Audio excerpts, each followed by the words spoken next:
By the middle of the 19th century, it was apparent to many in Washington that America's founding fathers had left a legacy with two loopholes. A loose republic of states, perhaps divisible, with liberty and justice for some.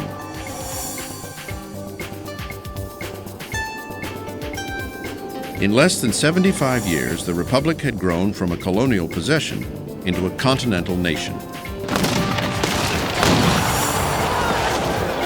Territory gained after the Mexican War stretched the country from sea to shining sea. Yet this new land threatened to divide the nation. Most republics throughout the course of history had not survived. The Americans of the first half of the 19th century were uncertain whether their republic would survive a serious crisis, or would it break apart? Tensions were rising between the North and the South. Each wanted to settle the West in its own distinct image. The North is far more populous, far more economically developed than the South, but it has not exercised real political power in the nation. The South has had a stranglehold on the Democratic Party, on the presidency, on the Supreme Court. The nation was at a crossroads. The power struggle between North and South was escalating into a crisis that demanded an extraordinary president. As it turned out, Zachary Taylor was not that man. Number 12, Zachary Taylor, Whig, 1849 to 1850, 64 years old, from Louisiana. Zachary Taylor was a celebrity, a Mexican war hero who'd helped to win over 500,000 square miles of new land for the nation. He was also a political unknown. Zachary Taylor was someone who was not seeking the presidency. Both parties came to him and wanted him to be their candidate. As a war hero, he appealed to the North. As a Louisiana landowner and slaveholder, he appealed to the South. He had no obvious agenda, but in the end, he would surprise them all. There's something about Zachary Taylor. If I had to pick out a prototypical pre-Civil War American, I certainly would pick Old Rough and Ready. Taylor's nom de guerre, Old Rough and Ready, was as much a tribute to his fighting spirit as it was for his slovenly appearance.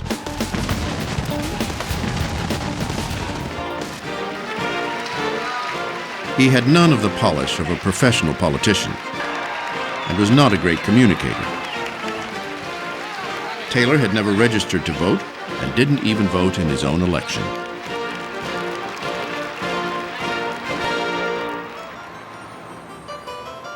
Despite outward appearances, he was really a Washington insider. His Army position had been arranged by his second cousin, James Madison. Robert E. Lee was his fourth cousin once removed, and Jefferson Davis had been his son-in-law. As president, Taylor deferred to others, going so far as to declare he would not exercise his veto power. Taylor didn't really see the presidency as a very powerful office, and he was actually strongly influenced by members of his cabinet and by certain members of Congress. He did say that he believed that the slavery issue should be decided by Congress, and Congress would be the ruling body, and that he would go along with whatever Congress proposed. The slavery debate was beginning to get ugly. The fragile peace between North and South, established 30 years earlier by the Missouri Compromise, was starting to crumble. Well, when Zachary Taylor came into office, the country was facing a serious crisis over the question of the expansion of slavery into new Western territory. On one side, Southern extremists were threatening secession if Congress didn't rule in their favor. On the other side, the clamor of Northern abolitionists was growing louder. In response, Senator Henry Clay created the Compromise of 1850, a bundle of bills designed to link the admission of California as a free state with some slavery measures favorable to the South. So this was a kind of package that Clay put before the Congress giving some concessions to the slave states and some concessions to the free states, which he hoped would go through and satisfy everybody. But the compromise didn't satisfy some people, including President Taylor. Taylor surprised a lot of people. He thought there was nothing to compromise about. He said, look, California should be admitted as a free state, and that's it. Taking back his promise, Taylor threatened to veto the compromise. Taylor insisted on going ahead, even at the risk of provoking Southern state secession. Taylor's solution for the secessionists was somewhat simplistic.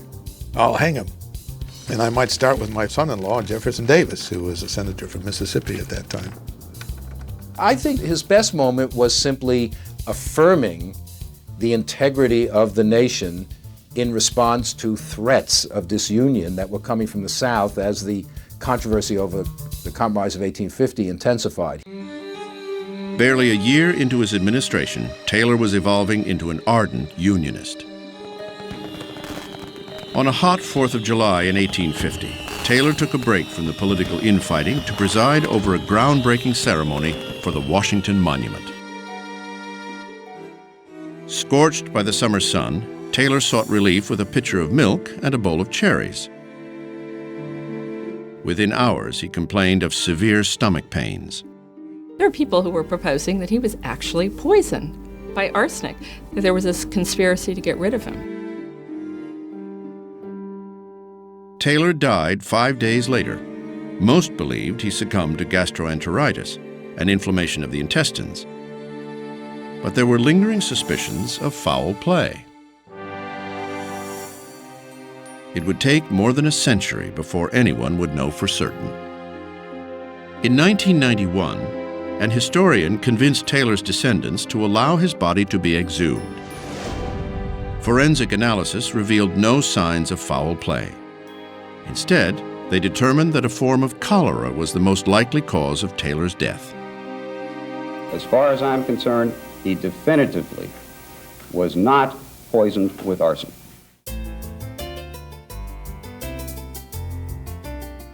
Where Taylor might have taken the country is a mystery, but it would soon move in an entirely different direction when Taylor's vice president assumed the presidency. Number 13, Millard Fillmore, Whig, 1850 to 1853, 50 years old, from New York.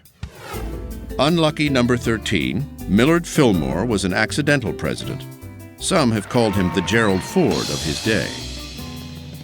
Considered so unremarkable, a Millard Fillmore Society used to gather annually at his gravesite to lampoon his forgotten presidency. He was a rather strong president, considering the fact that he was an accidental president, and those presidents always have a difficult time establishing their mark. Millard Fillmore hadn't even met Zachary Taylor until after they were elected. Seen as Taylor's opposite, Fillmore was picked merely to balance the ticket geographically and politically. Fillmore was a Northerner, an affable man who was always dressed impeccably. He was a bookworm and a hands-off manager. He aimed to please and appease rather than lead. He was a kind of colorless character who believed in compromise, who deferred to congressional leadership. According to most observers, bland, friendly, willing to make you feel that you had said something important, and just generally fitting in. And yet, behind this amiable personality lurked a man with backbone. Bitter at feeling overlooked by Taylor's cabinet, Fillmore fired all of them. Fillmore continued to exert his newfound power by reversing the policy of his predecessor and signing the Compromise of 1850 into law. Fillmore said, no, I'm in now and I'm going to change the government's policy. Taylor was all wrong about the Compromise of 1850. Fillmore supported slavery because he believed its abolition would lead to a collapse of the Southern economy. 60% of U.S. exports came out of the cotton states by 1860. So to abolish slavery was to abolish an economic system. Fillmore also believed that slavery was protected by the Constitution, and that by signing the compromise, he would somehow put the issue to rest forever. What he failed to grasp were the moral consequences, and he blamed abolitionists for making slavery an issue. He was totally opposed to the abolitionists. He thought they were troublemakers, fanatics. Fillmore was content with the compromise because he thought it would preserve the status quo. For some, however, it only served to strengthen their resolve against slavery. By supporting the compromise, Fillmore hoped to please everyone, but instead he ended up pleasing no one, including members of his own party. In the election of 1852, the Whigs wouldn't renominate him. So Fillmore went home to Buffalo, leaving behind one of the most forgettable presidencies in American history. 11 presidents were generals before being elected: Washington, Jackson, Harrison, Taylor, Pierce, Grant, Hayes, Garfield, Arthur, Ben Harrison, and Eisenhower.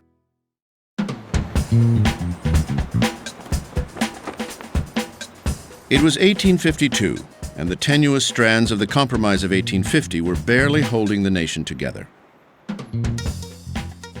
Franklin Pierce appeared to be the perfect feel-good candidate. He was a Northern Democrat with strong ties to the South. Voters in both regions thought Pierce would bring balance and peace to the nation. He was known by everybody. Everybody knew him. Everybody liked him. That's how he got nominated to begin with. There wasn't anybody who didn't like him. Number 14, Franklin Pierce, Democrat, 1853 to 1857, 48 years old, from New Hampshire. Franklin Pierce was practically handed the presidency because he was offensive to no one. He would leave office reviled by all. Pierce had terrible timing throughout his life. Even his timing of when he got elected president was poor. Everybody called him Handsome Frank. The word that was used often in describing was elegant. Extremely outgoing, very charismatic. Even people who didn't like him felt he was a wonderfully charming, interesting person. Pierce was well known as a man about town, a social and political butterfly of sorts with a penchant for drinking, often to excess. Being involved in politics meant being in taverns, meant slapping people on the back, buying them a drink, and the drinking culture in America at this time was enormous. I mean, one scholar called it the alcoholic republic. Whether he was an alcoholic is hard to judge today, but he probably was. There were times in his life, however, when he did not drink and when alcohol did not seem to play an important role in his life, and that includes the time he was president. By all accounts, Pierce managed to stay sober during his presidency. But some believe he was not emotionally stable because of a terrible personal tragedy he suffered just weeks after his election. Pierce, his wife Jane, and their son Benny were in a train wreck. Pierce and his wife were unscathed, but their 11-year-old son was killed. The top of his head had literally been taken off. Right in front of his parents, Franklin Pierce grabbed his cloak and threw it over Benny's body, hoping that Jane wouldn't see it, but she did, of course, and that was a terrible tragedy to them. Pierce and his wife had already lost 2 other children to disease. Benny was their last surviving child. To have your remaining son, the light of your life, Benny, killed in front of your eyes in a train accident, who could imagine the horror that that would instill in anyone?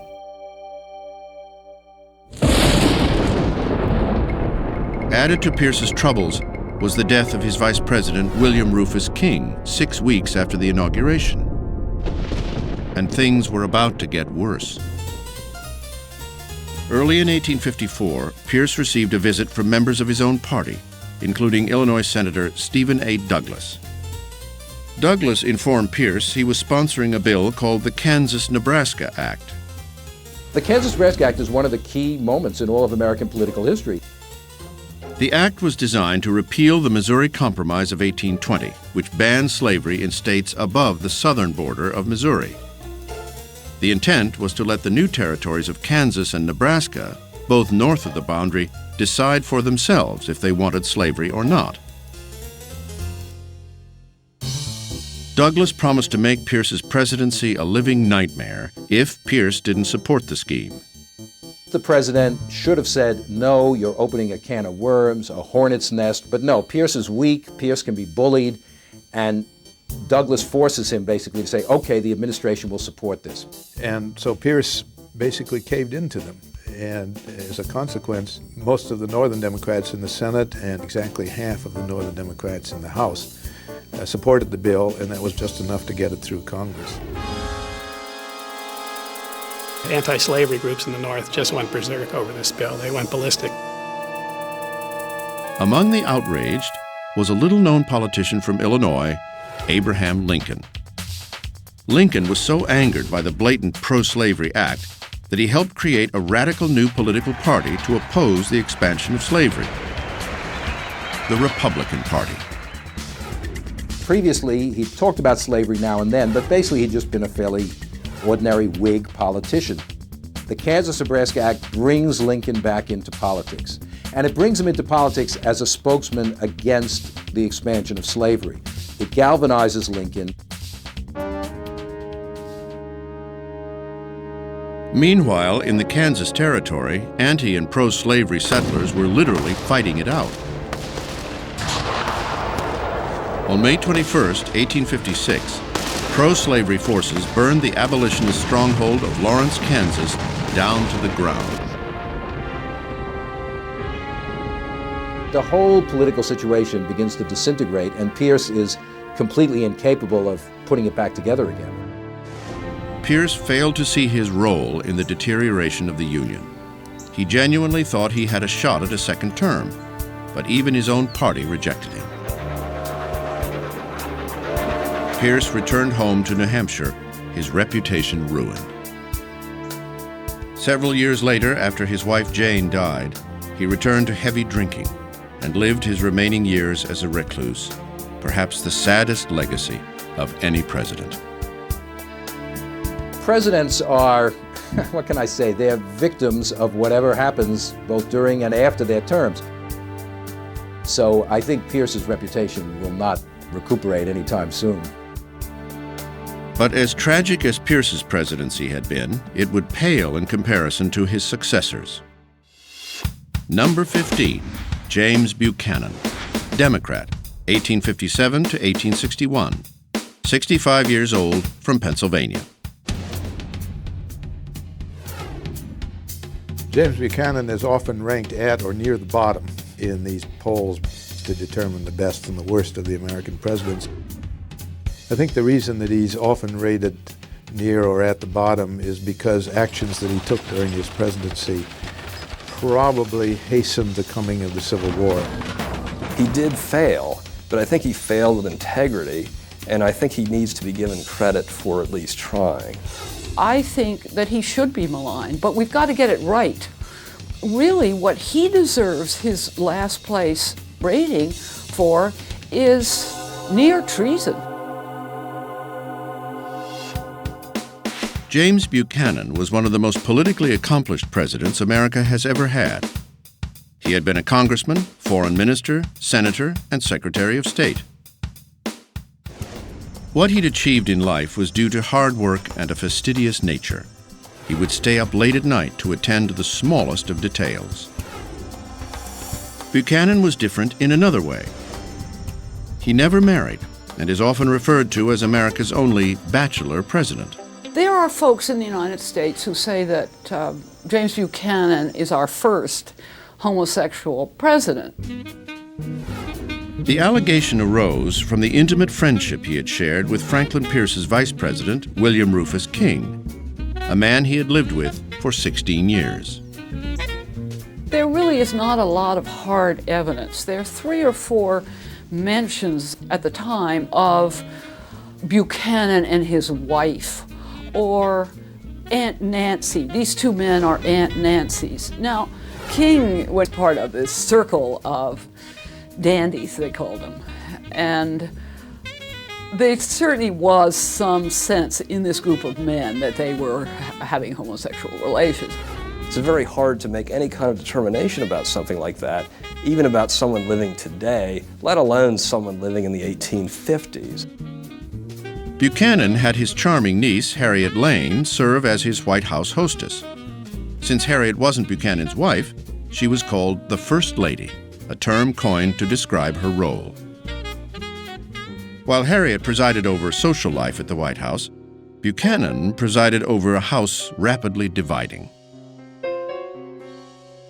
His decision to endorse the Constitution written by the pro-slavery settlers in Kansas made Buchanan appear to be a supporter of the South and a traitor to the North.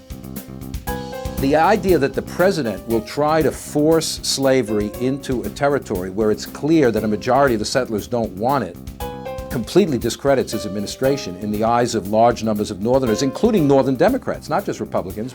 Everything that James Buchanan does for the last part of his administration is so pro-Southern that he does not do, in the classic presidential oath, preserve and defend and protect the United States.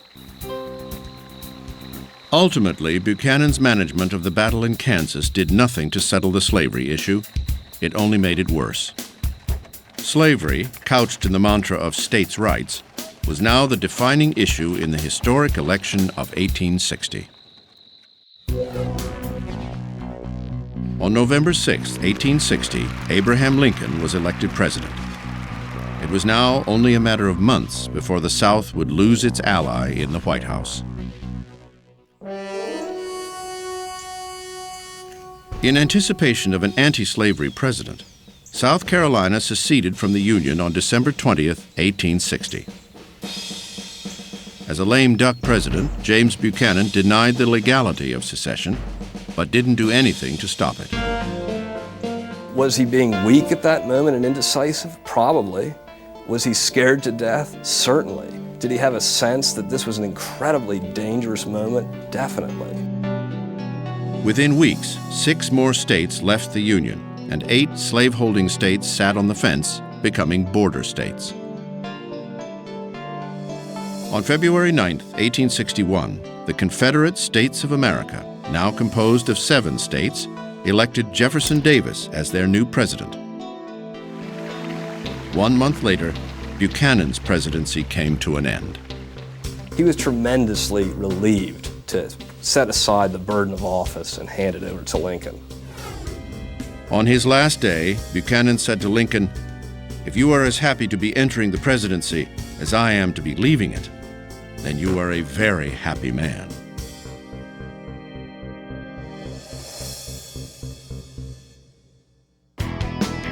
Unknown to America at the time, James Buchanan had quietly purchased several slaves and sent them north, granting them their freedom.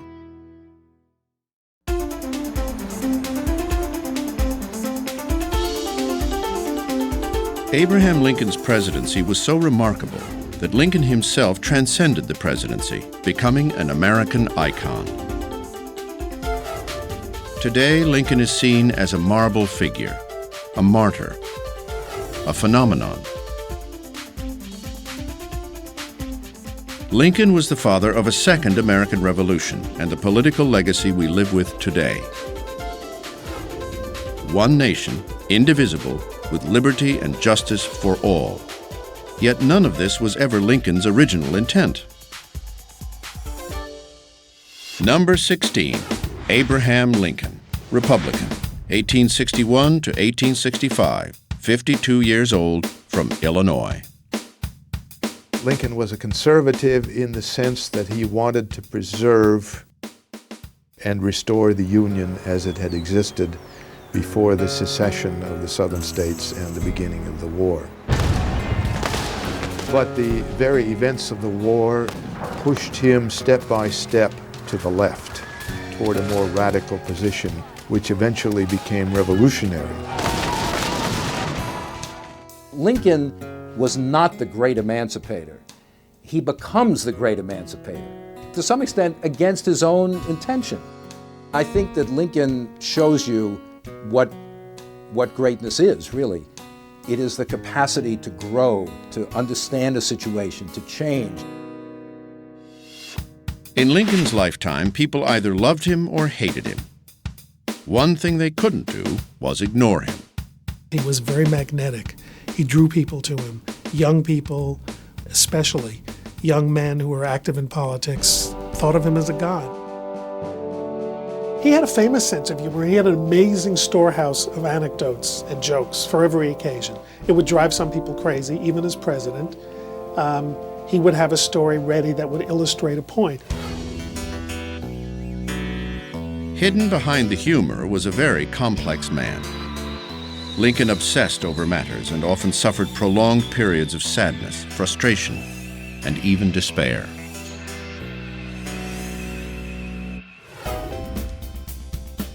Campaign literature called him Honest Abe, banking on his compulsion for seeking the truth. His other nickname, the Rail Splitter, was more of a political marketing invention in the Jacksonian tradition, capitalizing on Lincoln's working-class roots to appeal to the common man. Lincoln was very much a politician. He loved the game of politics. He played it very well. He was an extraordinarily ambitious man, like so many politicians who rise to the top are. From childhood, Lincoln was driven to make something of his life, to climb up out of poverty. He worked hard and relied on his wits, as he had not been blessed with good looks.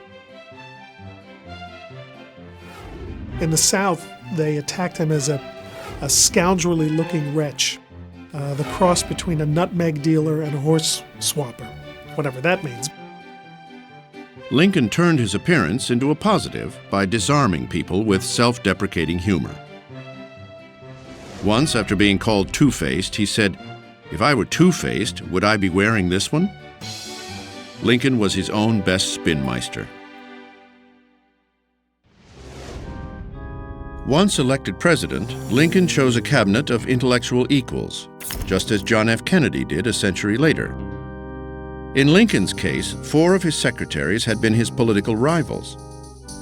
He was a judicious delegator of authority, but he always reserved the ultimate decision for himself.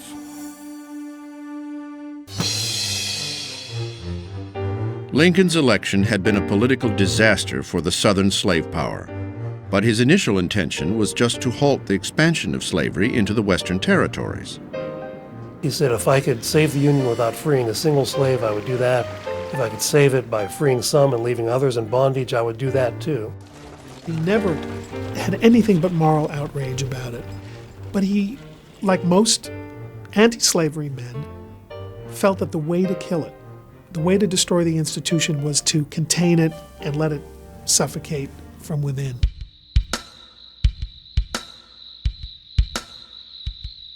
Waiting for Lincoln on his first day in office was a letter from Major Robert Anderson, the commander of Fort Sumter, located on an island in the harbor of Charleston, South Carolina. Anderson warned that without a shipment of provisions, he would have to surrender to the rebels. Lincoln had 3 options. He could order a surrender, an attack, or send provisions. He chose the latter. So basically, Lincoln said to Jefferson Davis, if you let this food go in peacefully, it will be a symbolic manifestation of our sovereignty over this fort, the United States sovereignty. If you stop it, then the burden of responsibility for starting a war will be on your shoulders. Before Lincoln's supply ships arrived, Confederate President Jefferson Davis ordered his men to attack the fort. The first shot was fired. On April 12, 1861, the Civil War had begun. The violence at Fort Sumter motivated 4 more states to join the Confederacy. 4 others remained on the fence. Fort Sumter was surrendered to the South, but Major Anderson saved the American flag that had flown above it and brought it to New York City. They took that tattered, ripped flag. It was very much like the World Trade Center flag that was displayed all over New York in the fall of 2001. And the flag inspired people. It created flag mania, patriotic fever. In a way, without Sumter, Lincoln might not have stirred up the Union to a move that was necessary to fight to restore the Union, to preserve the Union. By an act of shrewd calculation, Lincoln had baited the South into striking the first blow of the Civil War. Yet neither he nor Jefferson Davis anticipated what was about to unfold. It would be the first and only American presidency completely defined by war. Lincoln, who made Thanksgiving a national holiday, was also the first to pardon a turkey at Thanksgiving. He named it Jack.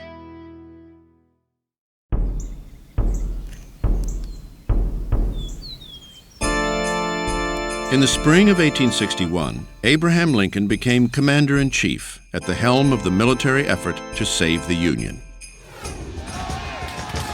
Possessing no military expertise and humbled at the prospect of making life and death decisions, Lincoln gave himself a crash course on military strategy.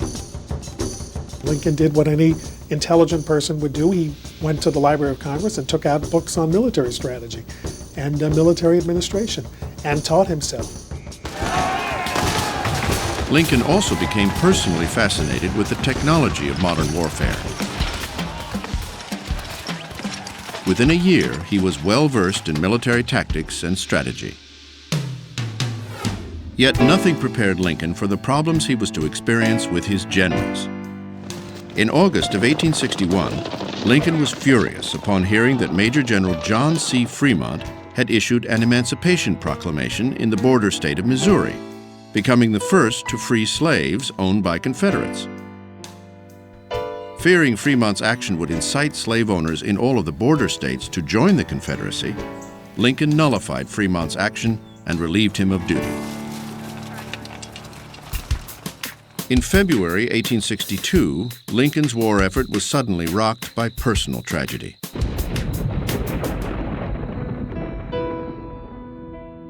His 11-year-old son, Willie, died from typhoid fever. I think Lincoln saw most of himself in Willie and just never quite escaped from the veil of very deep melancholy that enveloped him in 1862.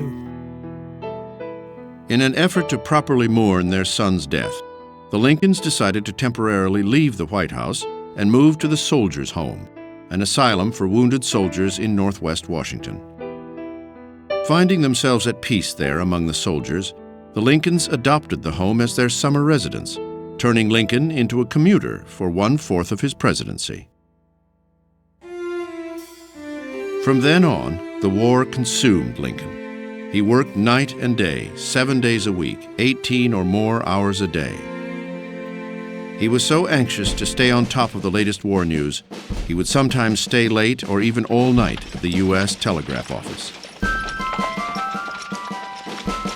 In April 1862, exactly a year after Fort Sumter, the Union Army won a major, critically important victory at the Battle of Shiloh. But it came at a horrendous cost. Nearly 24,000 men were killed, wounded, or missing after the battle.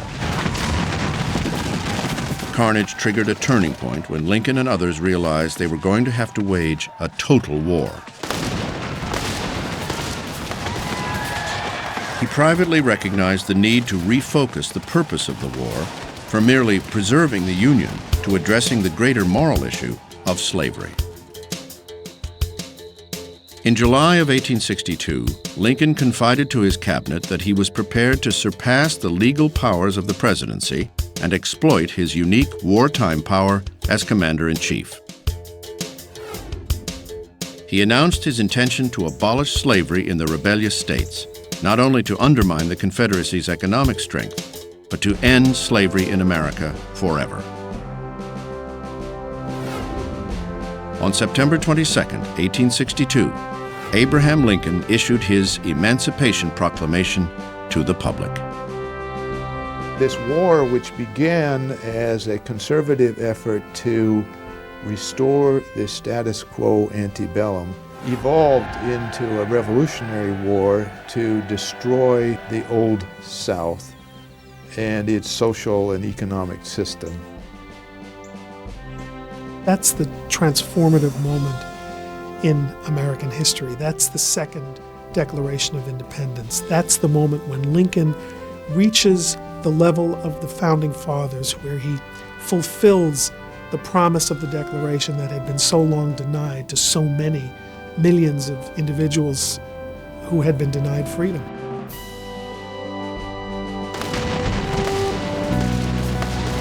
The problem was that the Emancipation Proclamation didn't win battles. Throughout 1862 and 1863, the Union enjoyed success in the West, but that was overshadowed by devastating losses in the East. By June 1863, the military situation in Virginia was getting desperate. Robert E. Lee's rebel army was on a winning streak and marching towards Pennsylvania. It came to a climax in the first days of July near the small farm town of Gettysburg. The battle was supposed to be the mother of all battles. It was supposed to end the Civil War. 3 horrifying days of massacre ensued. The battleground was soaked in blood. Photographers produced morbid images of the carnage, exposing the nation to the horror of war. These were America's sons, brothers, husbands, lying dead on the battlefield. Lincoln himself sank into despair, overcome by the terrible loss. In November, Lincoln traveled to Gettysburg to help commemorate the battlefield as a national military cemetery. Lincoln spoke for 2 minutes, and what he managed to do in this elegiac masterpiece is redefine the commitment of America to the Declaration of Independence, to the principles that all men are created equal, to laud the sacrifice of people who had given their lives that the nation might live. He believed that America was fighting not just for the promise of today, but what he called a vast future also, that all should have an equal chance and an unfettered start in the race of life, as he put it. As inspiring as Lincoln's Gettysburg Address had been, Americans were weary of the bloodshed. By 1864, most wanted to see an end to the war. That year, Lincoln ran for re-election against one of his former generals, George B. McClellan, who ran on a platform that promised to negotiate an end to the war if he were elected. It would be a contentious election that would test the resolve of a nation and its president. 9 presidents did not attend college: Washington, Jackson, Van Buren, Taylor, Fillmore, Lincoln, Andrew Johnson, Cleveland, and Truman.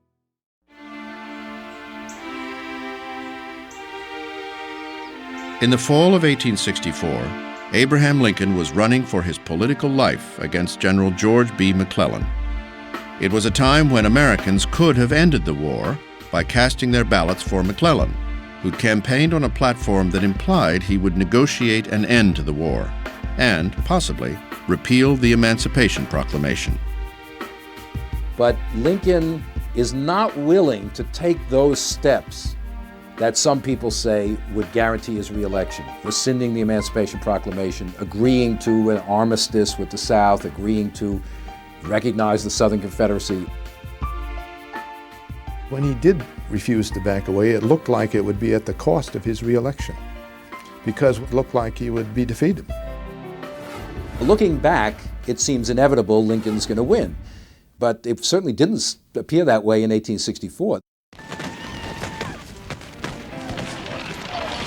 2 months before the election, the tide turned for Lincoln. General William Tecumseh Sherman had burned Atlanta and would, 10 weeks later, begin his infamous March to the Sea. Suddenly, the Union Army had momentum, and so did Lincoln. Even though America was engaged in a terrible, bloody war, so many casualties, just unimaginable bloodshed and devastation, he still won 56% of the vote in the loyal states in 1864. That in itself is an extraordinary testament to people's faith in Lincoln. It was a bittersweet victory. the misery of the war had taken its toll on Lincoln, emotionally and physically. It's hard to find an American president who aged more than Abraham Lincoln did in 3.5 years. I think what you see in his face is knowing that he bore some of the responsibility for this whole disaster.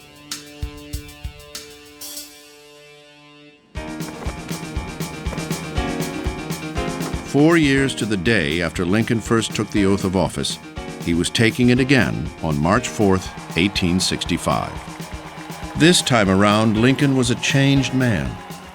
His visits to the front lines, his experience of living among the wounded at the Soldiers' Home, and his periodic commute between there and the White House brought him face to face with average Americans and contraband slaves. It had all deeply affected Lincoln, making him empathetic to the humanity of all men. Speaking at his second inaugural, he signaled his growth as a politician and compassion as a man. In what may be the most moving speech ever written by a president, he laid out his roadmap for peace and reconstruction of the nation, pledging malice toward none and charity for all. He's talking about democracy. He's talking about liberty. He's talking about the necessity of coming to terms with the legacy of slavery for American history. On April 9, 1865, just weeks after Lincoln's inauguration, Robert E. Lee surrendered his Confederate Army of Northern Virginia to Ulysses S. Grant. The war was nearly over. Soon after, in what would be his last speech, Lincoln showed no signs of vindictiveness. Echoing the same themes from his inaugural address, he called upon the nation to heal itself. He spoke about giving favorable terms to the South, and for the first time in public, about granting the black man the right to vote. It would be very easy for Lincoln to say at the end of the war, when Union victory is completely guaranteed, God's on our side. This is what presidents nowadays say. They know what God believes. They got a direct pipeline. Lincoln doesn't do that. Lincoln says we don't know what God's will is. So we've got to rely on our own judgment.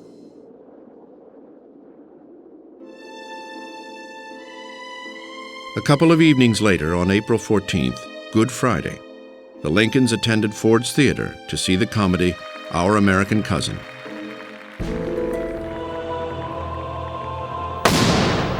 It was Lincoln's last night on Earth.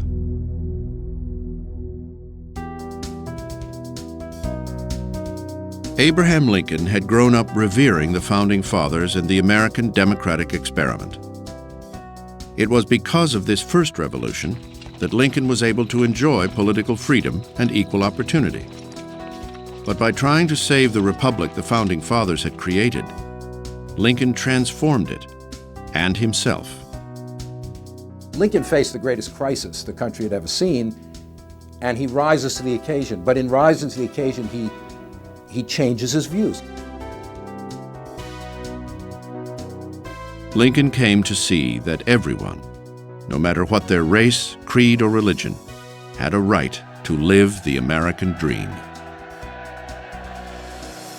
I think what America is at its best today is a reflection of the steps he took to preserve the Union and to eradicate slavery and to ensure democracy and equal opportunity. I think the fact that we enjoy the opportunity to debate and to quarrel while retaining a single national spirit and a national purpose is all the result of Lincoln's achievement and Lincoln's sacrifice.